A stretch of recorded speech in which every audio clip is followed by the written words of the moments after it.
Hello सबैजनालाई नमस्ते। मेरो मिनी भ्लगमा यहाँहरु सम्पूर्णलाई स्वागत छ है। यहाँहरु चाहिँ हुनुहुन्छ मेरो बुवा आमा। उहाँहरु चाहिँ काम विशेषले बजार आउनु भएको रहेछ। बजार आउँदा आउँदा छोरीको घरसम्म पुगौं न त है भनेर आउनु भएछ। उहाँहरुको हामी 2 जना छोरी, 3 जना छोरा अनि जम्मा हामी 5 जना छोराछोरी। ठुली छोरीको घर तल छ, कान्छी छोरी म, कान्छी छोरी मेरो घर अलि माथि छ। पहिला ठुली छोरीको घरमा पस्नु भएछ अनि त्यसपछि कान्छी छोरीको घरमा बास बस्ने गरी आउनु भयो। उमेरले 70 वर्ष पार गरिसकेको छ, तर पनि व्यवहारको बोझ उस्तै छ। घर फर्किनको लागि एकदम हतार गर्दै हुनुहुन्थ्यो।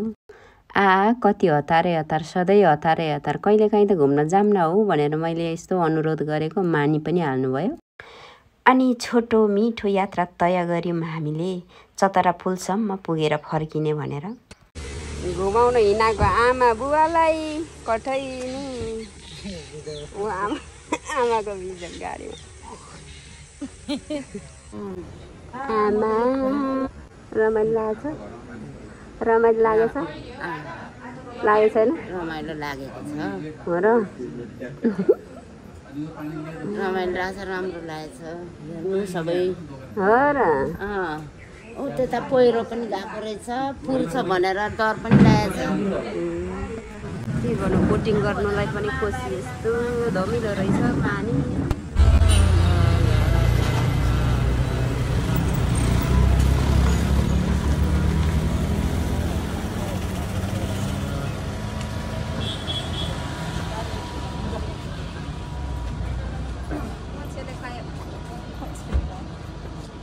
कुन मच्छरले खायो? होइन हौ, एकछिन फर्किनु पर्ला। मारो मच्छरले खायो। कोसीमा जाने बाटो रहेछ यहाँ है, चतराको कोसी।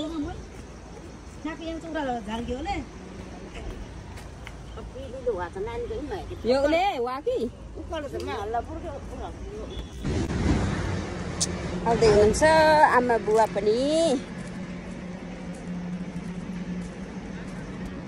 घडी नै पुगेर बसिसक्नु भएको रहेछ।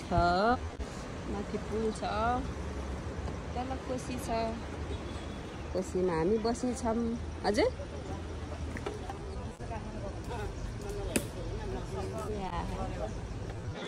पानी पनि हेर्नुमा कस्तो धमिलो भइरहेको छ, गाडी यता मेरो बुवा मम्मी आउँदै हुनुहुन्छ। बुवा हुनुहुन्छ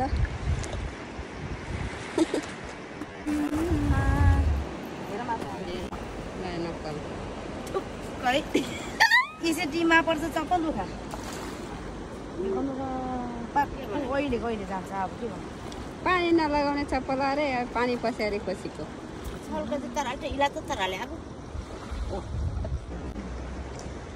लु अब फाइनल्ली रमाइलो रमाइलो भयो। अब हामी चाहिँ नै घर फर्किने, कोसीलाई छोडिदिउँ। कस्तो भयो यात्रा डोइबिना? कोसीमै पुगेर हेर्ने मन गर्नुभयो तलसम्म। अनि यहाँ बाटो पनि रहेछ। ल हामी अब यो कोसी पुल पनि घुमिसक्यौँ। बुवा आमालाई लिएर आएको थियौँ। अब चाहिँ फर्किने जस्तो छ। गाडी स्टार्ट गर्दै गर्नु अब।